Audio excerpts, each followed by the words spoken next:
was 2.32 trillion rupees. Trillion is 12 zeros. 2.32 trillion rupees was $28 billion at that time. Okay, please note that the value, personal wealth of the biggest media owner is Mr. Mukesh Ambani. His personal wealth of $118 billion is 3.5 times the total value of the Indian media. Okay? He is also the biggest owner of the media. He is also the biggest advertiser in Reliance and associated companies.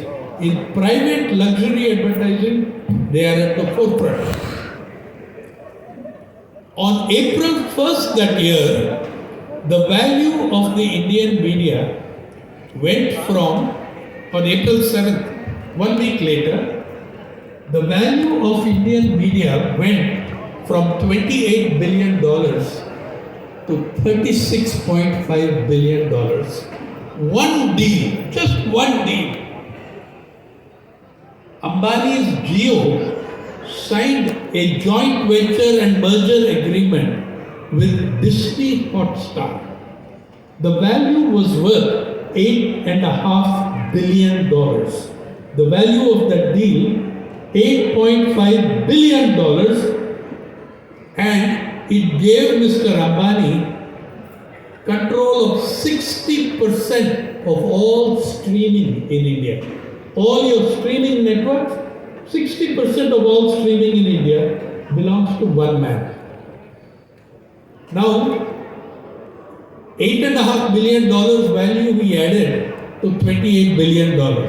Already in that $28 billion, he is the biggest owner. So you are looking at a $36 billion industry in which one individual owns more than 40%, at least in the listed industry. Please also, when you watch your television, you see ETV Kannada, ETV Malayalam. These are not owned by Enadu TV, they are owned by Mr. Ambani. Please know this. Only the Telugu channels are owned by Enadu TV still. All the other 19 channels are owned by Mr. Ambani. Through a wonderful organization he created called Independent Media Foundation, Independent Media Trust, something like that. Okay. Now, the impact of this kind of concentration of media, hyper commercialization of media, that's happening all over the world. It's not just in India. And please see the link between the media owners and power, not just in India. Look at it in the United States. All the big digital monopoly owners have surrendered to Donald Trump. Before he has even taken the inauguration, before the inauguration of Donald Trump, Mark Zuckerberg has prostrated himself before Trump. Elon Musk is living with Trump over there in the White House practically. Bill Gates is attending the inauguration and he is also making sounds of, praise the Lord, Donald Trump. Okay? The link between, what I'm trying to say is, why media is different from journalism. Media is a corporate entity, a super corporate entity worth hundreds of billions of dollars. And we have to analyze this media as corporate entities. Now, when we have increasing let me give you 3 examples of how media are acting against journalists. On March 25th, 24th, midnight of 24th, 2020, Mr. Modi declared lockdown for 1.4 billion people with 4 hours notice. What then happened? One good thing the Modi government did. The only action of the Modi government that I publicly praised, they listed media in essential industries. They listed media in essential industries. What does becoming essential service, what does it mean? You, for instance, you cannot be retrenched, you cannot be sacked. Can we, in the middle of a crisis, shut down the police force and the fire brigade? You cannot. That's what essential service means. And yet, so we were declared, first time in Indian history, you and I were declared an essential service. And yet, in the next 24 months, the media owners retrenched, sacked 3,500 journalists. In the Delhi Union of Journalists has gone to the Supreme Court in the affidavit. They sacked 3,500 journalists and between 10 and 15,000 non-journalist media workers, cameramen, technicians, all of them. So, over 15,000 media personnel were sacked when you are not supposed to be able to sack someone. As a member of an essential service, you are entitled to that protection.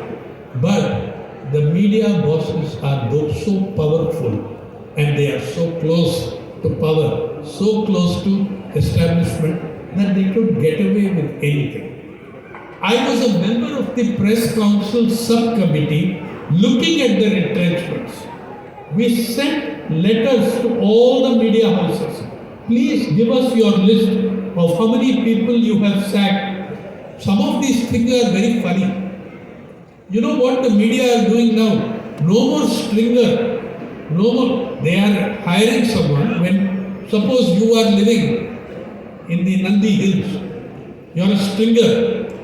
The contract you sign with the newspaper, it says, I am not by profession or vocation a journalist. I am just, doing this as a hobby. So now we have a new class, hobby journalists. Because when you have signed that letter, I can sack you at any time and you cannot get any compensation. You cannot get any justice. You are saying I am not a journalist. I am only doing this as a hobby. So you have created a class of people called hobby journalists. Uttar Pradesh is full of it. Then comes so when we send letters to the big media houses, Press Council of India is a statutory body. This subcommittee was representing the statutory body. We got 90% of the media 90% did not reply.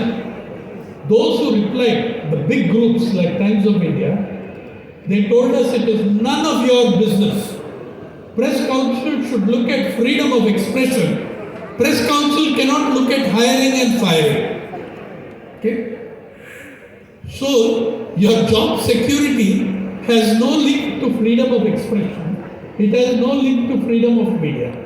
That is what they are saying. Then comes, look at how this highly hyper-commercialized media has covered some of the greatest processes of our time. Look at how they covered the Kisan Andolan in Delhi. When did your media tell you that this was the largest protest action for justice in the world in the last 30 years? In the last 30 years. Before that, the biggest protest action was Occupy Wall Street in New York, Wall Street, where a few thousand young techies occupied Zuccotti Park. Even the owner of Zuccotti Park was sympathetic to them. He did not say, leave my park. But the mayor of New York, after 9 weeks, He said, he told NYPD, New York Police Department, throw them out. In 10 hours, they cleared Zuccotti Park. End of the world's most famous protest movement. Your Kisan, your farmers, they didn't last 9 weeks.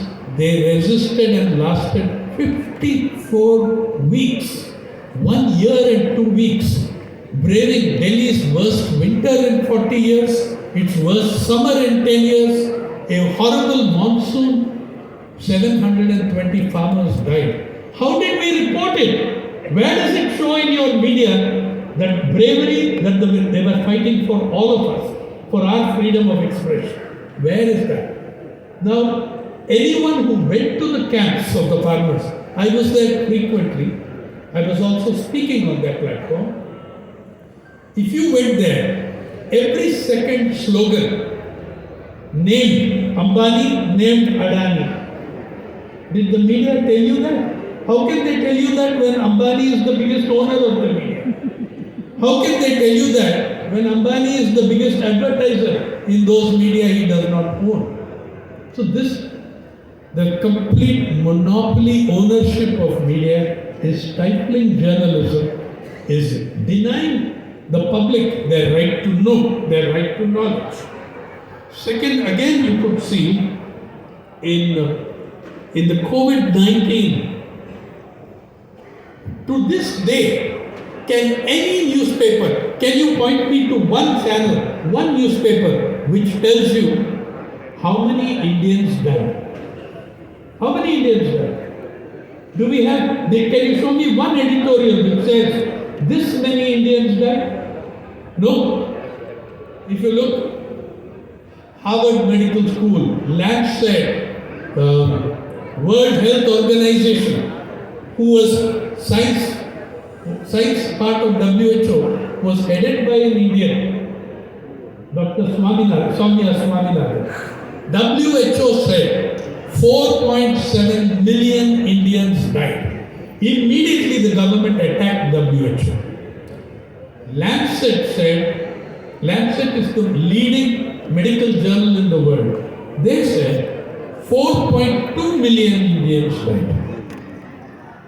In Global Development Council, Washington DC, it said 4.9 million Indians lost their lives.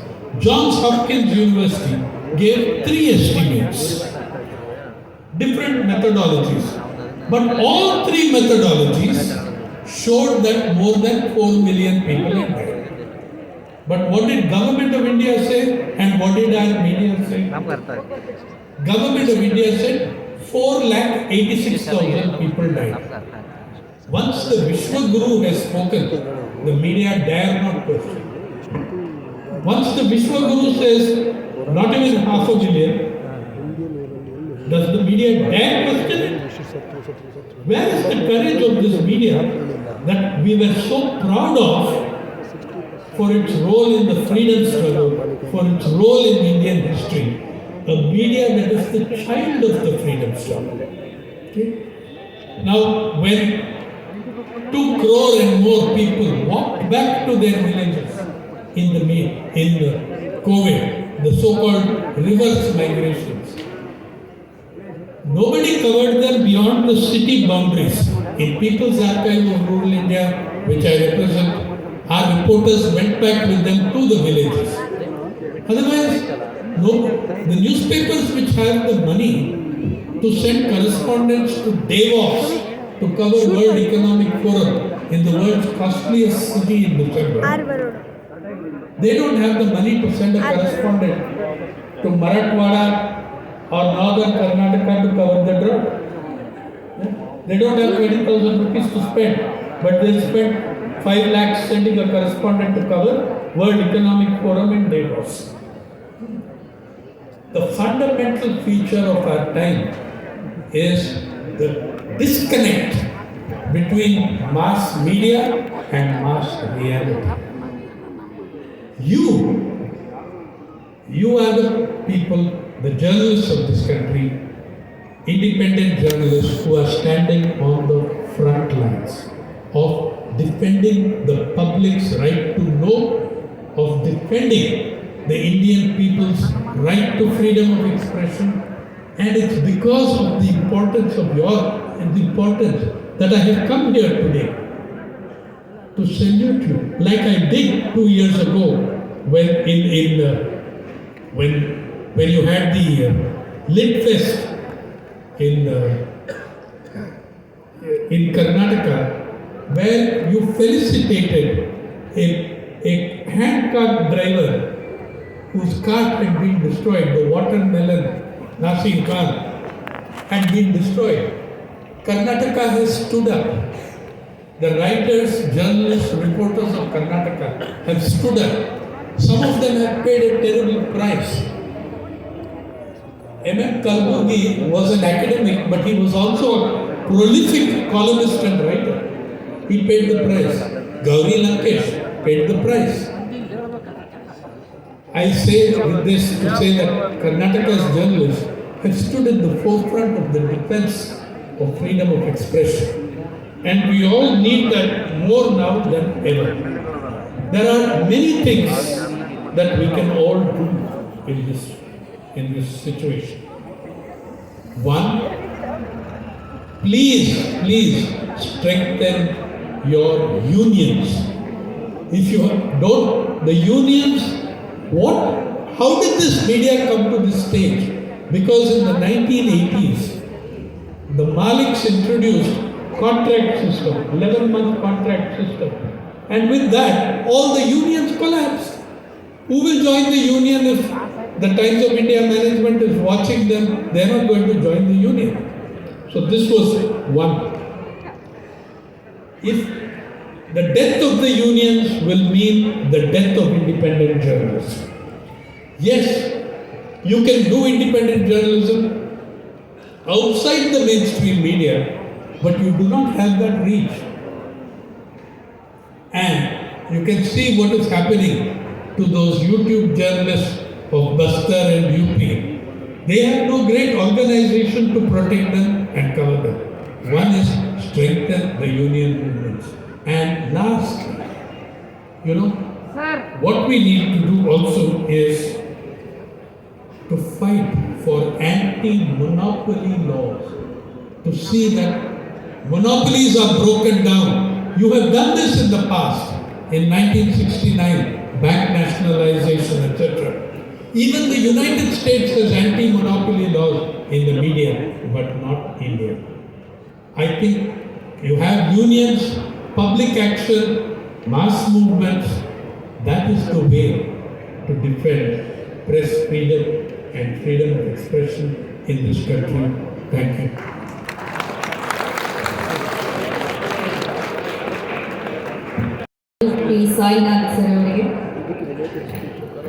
Mr Sainath ಅವರಿಗೆ